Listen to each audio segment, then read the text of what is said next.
Hey, Jenna, welcome to the show. I'm so happy you're here. Hey, Rachel, thank you so much. I'm so happy to be here. Why don't we start off? Just tell us a little bit about you and your story. Yeah, definitely. So I currently own a Pure Barre studio in Hilton Head Island, but I started my business ownership journey right after I graduated college. So I graduated in 2017 from High Point University in North Carolina with a degree in health and sport management. And I had already applied to be a Pure Barre owner about 6 months before graduation. So I started looking at real estate, kind of dove right into business ownership right after college graduation. And I opened my first studio in Frederick, Maryland at the beginning of 2018. I was the owner of that store for about 10 months, and I was able to double my investment and purchase the studio that I now own in Hilton Head Island. And this is the place that I'm both personally and professionally fulfilled. So it's kind of like my magic spot, and I'm very happy to be here. Amazing. So, what got you into entrepreneurship in the first place? What made you graduate college and say, hey, I'm not going to go find a job, I'm going to buy a studio? Yeah, so my parents are both business owners. We have a family business that my grandparents owned before my parents. So entrepreneurship is in my family. And I was raised understanding that lifestyle and learning a lot from my dad. Like I would sit in his truck and listen to him on business calls all of the time. So I feel like it never felt out of reach necessarily. It was kind of our normal.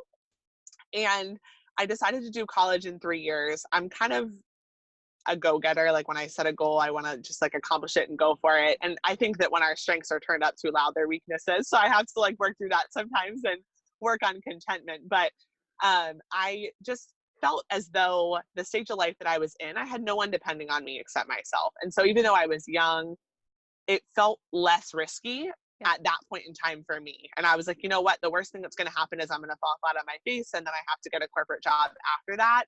But I just knew in my heart that if I didn't go for it, I was going to sit back someday and wonder if I wish, like, what would have happened had I done it. And my dad always used to tell us growing up, like, don't ever look back and say, I wished I would have. And we were kind of raised with that mentality. So that's kind of why I just dove right in. Amazing. Why did you choose to open a Pure Barre studio? I found Pure Barre during my sophomore year of college. I was a basketball player growing up. I'm 6'2". I'm 6'1". Yes, girl. Yes. Love it. I've been this tall since 6th grade. So me too. As you can relate, it's like I never really felt like I fit. You know, I was never able to wear the same clothes that the rest of my friends wore, and my body developed early. And I struggled a lot with insecurity. I had an eating disorder for most of high school. And I think because I was tall, I was so afraid of being big. I worked really, really hard to make my body small. And I was so hyper focused on my exterior. And I had never found a workout that took me out of my head. Like anytime I've always been active. I've always loved working out. But every time I did it, I was always comparing myself to other people or like measuring my worth and my performance. And so I took my first Pure Barre class in college, and I was horrible. I was so bad. I had absolutely no idea what I was doing, but I like left and I didn't care. I was like, wow, that like felt good. And it was like, I didn't feel like anybody was looking at me because I was so hyper focused on what my own body was doing. And you can't do Pure Barre unless you're just focused on your own muscles. Like you can't think about anything else and do it correctly. And there was something about that was so addicting for me. And I had no Pure Barre anywhere near my hometown. I've never been a workout from home person. So I went home for that summer and I was like, you know, if I stick with this, like if I do this workout every day from home all summer long, I'm going to look into opening one. And I had become friends with the owner, and she was young. And so it felt like a feasible thing to consider. And I did the workout every single day. I like installed a bar in my attic, and like the addiction was present even without the studio experience. So that's how I knew that I really loved it. And I dove deep into the business side of it during that beginning of my senior year combined, and kind of looked at the potential for income, and also like just talked to as many owners as I possibly could. And that's the benefit of a franchise, is you're really able to get a peek into what your life is going to be like and ask them all the tough questions. And so I talked to about 25 owners before I even applied. Like I would travel to the studio, take class, like understand their business. Because I had to put, a PowerPoint presentation together for my dad to be like, this is why I want to do this, for my career path. But I do think just educating myself was so vital, and it just further solidified that it was the right move for me. Amazing. How did you come up with the investment to purchase a studio? So I opened Maryland from the ground up, and I was very grateful in the fact that I had investment money from my granddad. He never, purchased Christmas or birthday presents. We just had stocks that grew for our entire life, and we got access to them when we turned 21. So much smarter than just giving gifts that are going to get thrown away eventually. Yeah, no, it was completely incredible. And it was still tough though. Like, I mean, I know that obviously going that route's so much easier than having to get bank financing, et cetera. But, it was enough money to purchase my first house, or to like put away to someday send my kids to college. Like, it was very hard to want to invest every dime I had, because it was truly every dime.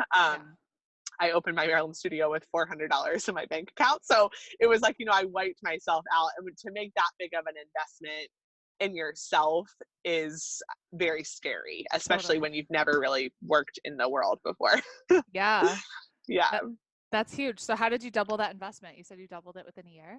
Yes. I had only been to the town that I opened my Maryland studio to one time. It was kind of a blind decision. Pure Barre felt like it was a good market for a studio.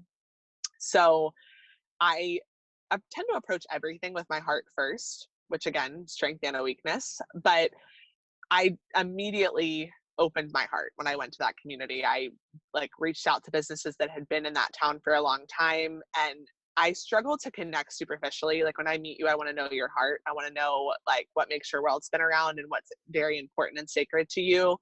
And I just decided that I was going to approach business ownership no different, because I wanted it to be a reflection of who I was. I never wanted to be somebody who like was just focused on her sales pitch. And so I made a lot of really great connections in the couple months before my studio opened, that they were then further connected, and the connection just kind of stemmed from there. But I'll never forget, like, we launched our schedule for the first week of classes, and I was terrified. I'm like, what if nobody signs up? Like, what if this is just like going to be a total flop? Like, I don't even have the money to cover my first month of expenses. And I was standing in like the home decor aisle of Target, because I was also trying to like move myself to the town of Maryland at the same time that I was opening. And our first like 3 classes were waitlisted within like 10 minutes of launching it. Wow. And it was just this moment of like, I don't know what's going to happen from here, but it was the reassurance that I needed at the time that like this was the right choice. And from that point forward, I continued to invest in the community, because I believe that it's so important to know that there's room in the winner's circle for everybody, that we're stronger together. So when you approach things from a competition or a comparison mindset, automatically sets you back about 5 steps. And so the clients just really grew naturally. I hit my membership goal for the year in month 2. And our retail side of our business, because Pure Barre doubles as a high-end retail boutique, was also booming, in the sense that like there were no other stores that carried the brands that we carried. And I didn't really allot for retail making up a big percentage of my business, but it did. We were ranked actually pretty high in Pure Barre nationally for that, which was like the part of the business I honestly didn't even think much about. So that ended up being like a great icing on the cake. But yeah, I found out that Hilton Head Island was for sale in July, which was the only reason that I actively tried to sell Maryland. I've always wanted to live here. This is my happy place. I grew up vacationing here. And I hadn't really looked at my books, because my business required that I was in the 4 walls of that space for 99% of my days. And out with friends for lunch felt like a luxury. So I didn't know if my business was able to be sold. I had a bookkeeper that was keeping track of everything. She made sure that the bills got paid, and she never reached out saying we didn't have money to pay the bills. So like, I wasn't really too concerned. And I definitely think that was a weakness in my early stages of business, is not being connected to the financials. But if you've ever opened a business, you know that like your energy only extends so far. So some things just like fall by the wayside. And so I called my accountant, and she's like a very like dry to the point person. And she's like, you can sell your studio probably for double what you invested. And I start crying, like I'm bawling, because it was like this full body yes, like this was the right path, but I don't I was like confused as to why it was this path. And she goes, well, you can call me back like after you've dealt with the emotion, she was like, and it was just this, it was a weird space because when you open a brick and mortar business, you kind of feel like that's going to be your life for at least like the next decade. Yeah. And so it wasn't the path by any stretch of the matter that I thought was going to be my path, but it ended up, the pieces all fell together for me to see that Maryland was supposed to be this learning process where I was tested from a personal level in a way that I never had been before. And so entrepreneurship does. Yes. Oh my God. You have to get so honest with yourself about like your shortcomings and your insecurities. It's like this like mirror that's in front of you. So yeah. So what made you decide that Maryland was going to be the best location for that market? Like what made you go with that area?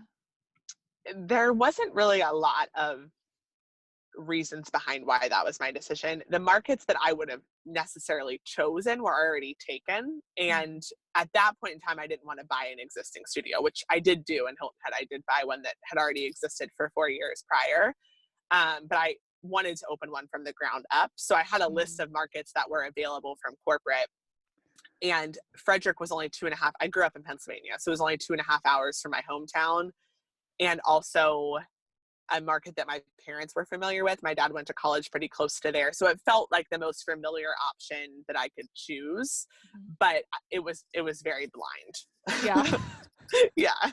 Wasn't like a whole bunch of market research went into it to make sure it was like perfect location. It was like, yes. And it was there was like no real competition in the market at the time. Yeah. And it was a huge market. I mean, it's, right in the middle of DC and Baltimore. So it's like you have a ton of people that live there. I mean, it's very overpopulated. So it was just kind of shocking to me that there was no studio within like a 20-mile radius of where we were. And I was like, this is a totally missed market. And it doesn't, I think to people that don't know it very well, which my parents luckily did, don't know that it's actually very affluent, but it is. And so it definitely had the right type of market for what I was trying to cultivate. Because Pure Barre is obviously, I mean, it's like Orange Theory, anything else. It's not your typical gym membership. It costs a little above average. So, right. Yeah. For sure. How much did it cost to open up the studio? The total investment up front was a little over $200,000. Okay. That's not too bad.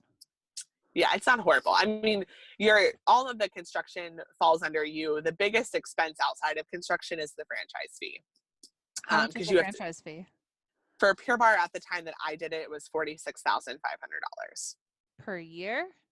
No, that's a one-time. And then you have to pay. There's like a renewal fee at the 5-year mark, which I have not reached yet. That I think it's like $10,000. But yeah, it's not an every year expense. Okay, interesting. Yeah. Awesome. What are some of the biggest lessons that you think you've learned over the past couple of years? Gosh, so many lessons. I feel like I've lived a decade of my life in the last. Seriously though, that's like what entrepreneurship does for you. You grow so much. You really do. And I don't think naively, I don't think I considered the personal side of my life in this, because I was very hungry for the career and the title and all of it. It was like, I just wanted to get to this place. And I never really thought about like, will I be happy as a person? And so this year I've done a lot of work around the fact that your wellness is really your business. Yeah. And so I think a lot of the lessons that have come into play have been the fact that like, I can't reach a place of burnout and operate as my best self. And I can't, make decisions with myself last on the totem pole and expect my business to thrive.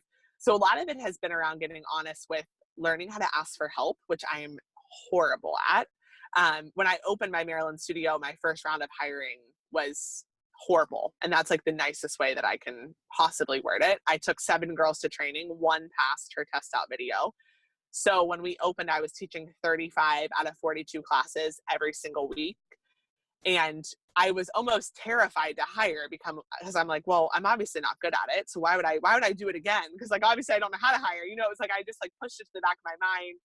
But what I didn't realize is I wasn't following my intuition, and I live from my heart center in everything that I do. And I was hiring from like looking at a checklist and being like, do they have X, Y experience, whatever, and not asking myself Do they align with my mission? Do they have a heart that's in alignment with what is sacred to me and what is sacred for me to cultivate in my business?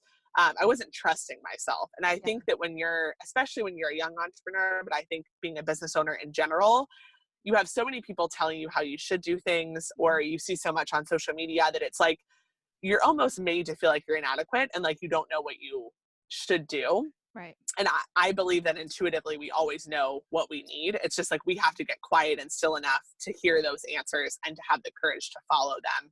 So I think the loudest lesson for me has been learning how to tune in my heart first, tune out the world until I figured out what that right path forward is, and then leading from that space so that everybody else feels safe to do the same. Amazing. So you played basketball. I played volleyball. We took advantage of that height for sure. Yes. And everybody asked me if I was either a basketball or volleyball player. Like Always. as soon as they, Always. it's like the icebreaker question.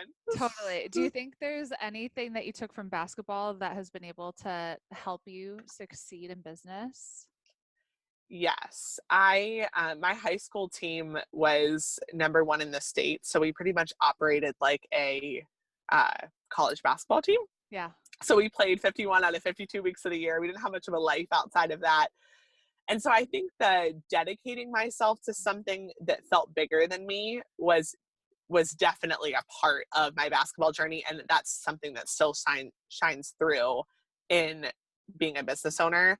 I also just think that the ability to know my own body and also be able to work in a team in a sense where like I'm able to take constructive criticism. Like I have a relationship with my girls where if they feel like they can elevate my business or give me tips and tricks, or they're more connected in the community, I'm willing to open the space to hear that. And I think that can be really hard. And it was definitely something that was hard for me in high school, but it was like, I had to learn how to do that to be successful as a basketball player.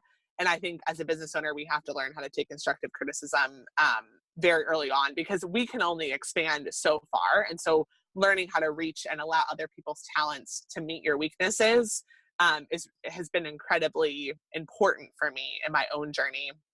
And I think that a lot of those lessons come from being an athlete. For sure. I think I learned so much from volleyball that I've been able to apply to business, just like the dedication, like having to show up, like the mental toughness of like having to get through how many million sprints and suicides and stairs and like yes. like you just make it happen. The word suicides or like get on the line, like those words still haunt me. I'm like, oh my gosh. Yeah, no, it really, the level of mental toughness, that's a great point. Like it really, a lot of things are so universal. Like I think our pain is universal. I think a lot of our lessons are universal, and they show up differently in different people's lives. But, you know, so much of what we go through now is relatable to things that we went through in the past. And, you know, it's like learning how to move forward is also learning how to move backward, because a lot of it is like reconnecting with that part of yourself and maybe seeing parts that you didn't handle very well back then. And now you're given an opportunity to approach that same type of thing in a new way. What's the biggest piece of advice you would give to a young entrepreneur? I get this question a lot because I write too, and I'm very like vulnerable, but I think that my biggest piece of advice is to trust yourself more than you think that you should. And I also think that fear is a deterrent for a lot of people. And I believe that fear just needs to be your friend, because fear is healthy. And just because you're afraid does not mean that you shouldn't do it. And I think that that's what blocks so much of growth in life, is like, but I'm scared. And it's like, well, we all are. And like, it's just choosing to be scared and do it anyway. And I think that's the myth. It's like, people think that, you know, business owners and big time entrepreneurs are like not afraid. And it's like, no, we're scared all the time, you know? Yeah. And so it's like, you're not alone in that fear, but it's just like, it's the courage to feel it and continue. And I have fears in my business weekly, daily. And they're different now. They're different fears. And that's the thing. When you're starting out, everything feels fearful because you're like, I don't even know how to do payroll. You know, like I remember thinking that when I opened, I'm like, I don't even know how to pay my employees, you know? And it's just like, you do it once and then you do it again. And it's like, you figure it out as you go along. And the biggest piece of advice I was given when I was starting out was from another Pure Barre owner. And she's like, you're going to have to act like you're an expert and things that you are merely a beginner. And it's like, you have to lead from this place of like, I trust myself and I've got this, even if deep down you're terrified, because eventually like your mindset is going to reach that point and you're going to learn how to approach the fear from a healthier standpoint. So, Yeah. So yeah. your parents, I think, obviously did something right with just instilling you with some really strong belief systems. What are some other like lessons or things that they did with you when you were growing up? Yeah, I have phenomenal parents, and I think that, you know, they led by example in a lot of senses. My dad is very connected to his emotion, which I think was vital in my upbringing, because I was never afraid to cry. I was never afraid to feel my feelings. And I think life is being connected to our hearts and connected to our emotion in everything that we do, because that's the only way we can live authentically. And so the moral compass, we were guided, but we were also given this space to figure it out for ourselves. Like I definitely didn't have a strict upbringing. I had a very open dialogue. I can tell my mom anything in the world. Like she is this safe space to like completely come as I am. You know, I'm a girl, so I tell my dad a little less. Like, you know, I don't necessarily open up about the dating aspect, but with my mom, I always did. And it was like I think because they trusted us so much, it was like, you didn't want to break that trust, because you're like, they see this person that I can be. And it was like, you wanted to become that person, not only for yourself, but because they loved you that much. And so for me, I was given a lot of space to learn what I wanted and what I needed, while also being guided in the morals that they felt were important. And I think that magic balance between the two was everything for me. Yeah. What's Yeah. the best book you've read? Best book that I've read. I really love, I'm like kind of in a poetry phase right now, but Oh yeah. my favorite author in the whole world is Yana Robinson. And she just leads from a place of, she's completely fearless and just shares like everything that she feels. And I don't always agree with everything that she shares, but her ability to just show up as raw, vulnerable, and honest as she is something that I strive to do in my own life. So I pretty much read a lot of her stuff when I have free time. Cool. Where can we connect with you? I'm the most active on my Instagram, and my website is linked there. All of my writing is linked there. So it's just at Jenna Irvin, JennaIrvin. We'll put in the show notes. Yeah, Well, thank perfect. you so much for being on the show. It's been awesome chatting with you. Thank you so much, Rachel. It's been great to be here.